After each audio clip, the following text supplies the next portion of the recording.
Hi guys! Welcome back to my channel! So today videos guys is tuturuan ko po kayo kung paano po ipasa ang video galing sa phone nyo at papunta po sa inyong computer. So yeah, let's go!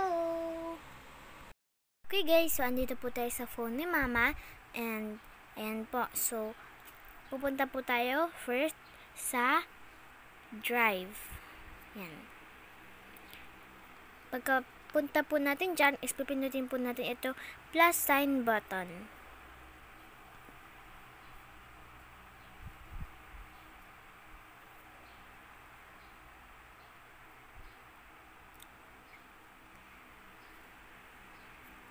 Yan. Hello! Okay, so next po is pindutin po plus sign and then punta po tayo sa may upload. So, meron po kayo makikita dito, scan, upload, and folder. So, pindutin na po natin yung upload. Makikita niya po dito lahat nung nasa inyong phone. So, pipiliin nyo lang po kung ano yung pong gusto nyo. Kunyari po is thumbnail. I-upload nyo po siya. So, ito po. So, ayan po. Example ko po is i-upload ko po yung aking thumbnail. Yan.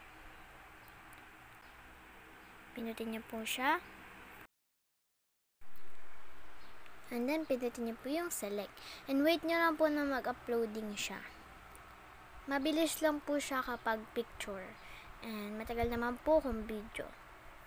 It's based on the video and the photo. Kung malaki po yung size niya, yung size ng MB niya. So, ayan po, nakita niyo po is, nandito po yung aking picture. So, ngayon po is, lipat na po tayo dun sa aking computer. So, yeah. Let's go, guys. Okay guys, so andito po ako sa ating laptop. So pipindutin niyo po ito. Yan, ito po siya. Ito po yung pipindutin niyo, yung nakikita niyo po sa aking mouse. Yan, so pindutin niyo po siya. And then ayan, so hanapin lang po natin yung drive.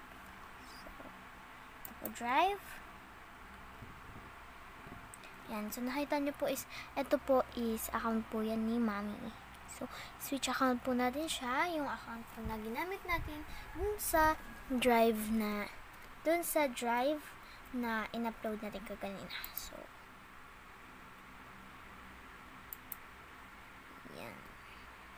So, next po is, hanapin na po natin yung ating picture. So, ito po yan. Nakalagay po is, you edited today. And then, pinutin nyo po yan. Click. Ito po. Gamitin natin. And then, so, pagka-click nyo po yan, is, pipinutin po natin itong right-click button. So, ito po yung pinutin natin. So, makita nyo po, pag pinindot ko po yan,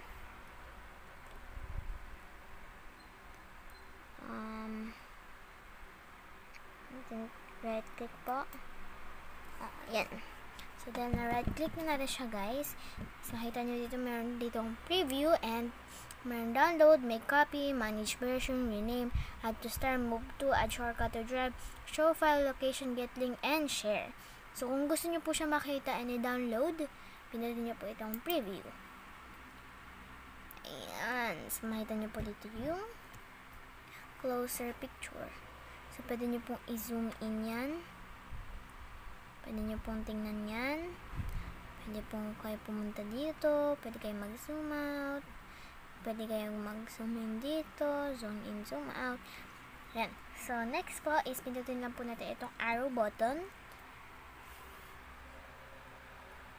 Ito po, yan. So, pindutin nyo lang po yan.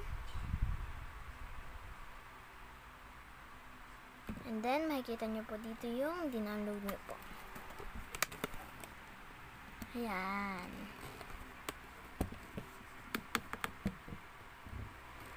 Okay. So, pagkatapos po nyan, is done na po kayo.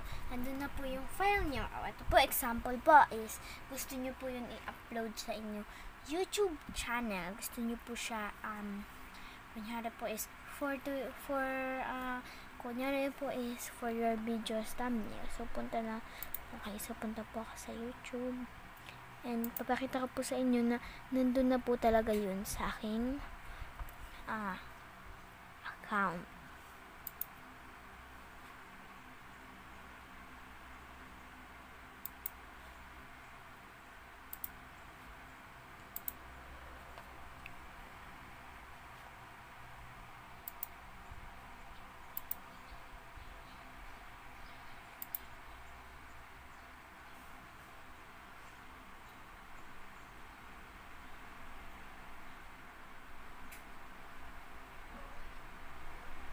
Ayan, so makikita nyo po dito is ito po yung aking channel. And so piminto kayo po itong i-create. Ang gusto nyo po is punta na tayo dito sa my YouTube. And so makikita nyo po dito is YouTube apps, create, and notification. So, create tayo and create a post. So ito guys is sneak peek of your video, image, poll, or video. So, ayan. So, lalagay po natin yung image. Pindutin natin yung add image. Ayan. Drag up to 5 GIFs or select from your computer. So, pindutin po natin yan. Ayan. So, ito po nakita nyo po dito. Andito na po yung ating ayan po yun. So, pwede nyo po yan i-view.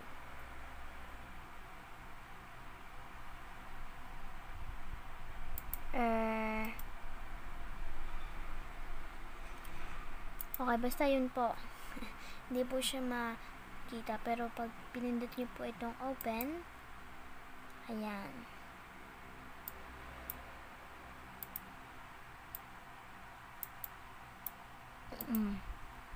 Pak.